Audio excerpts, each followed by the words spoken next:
In this video, I will show you how to create a calculated field in Tableau. First, open your browser and go to the Tableau website.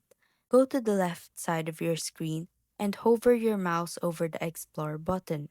Once you are in the Explore board, you can see here different cards available. Click on the default card.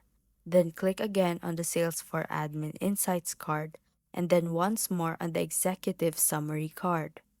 After opening it, you will now see all your graphs and statistics displayed on your board. Next, go to the top row of options and click on Analysis. A drop-down menu will then appear. From here, click on Create Calculated Field.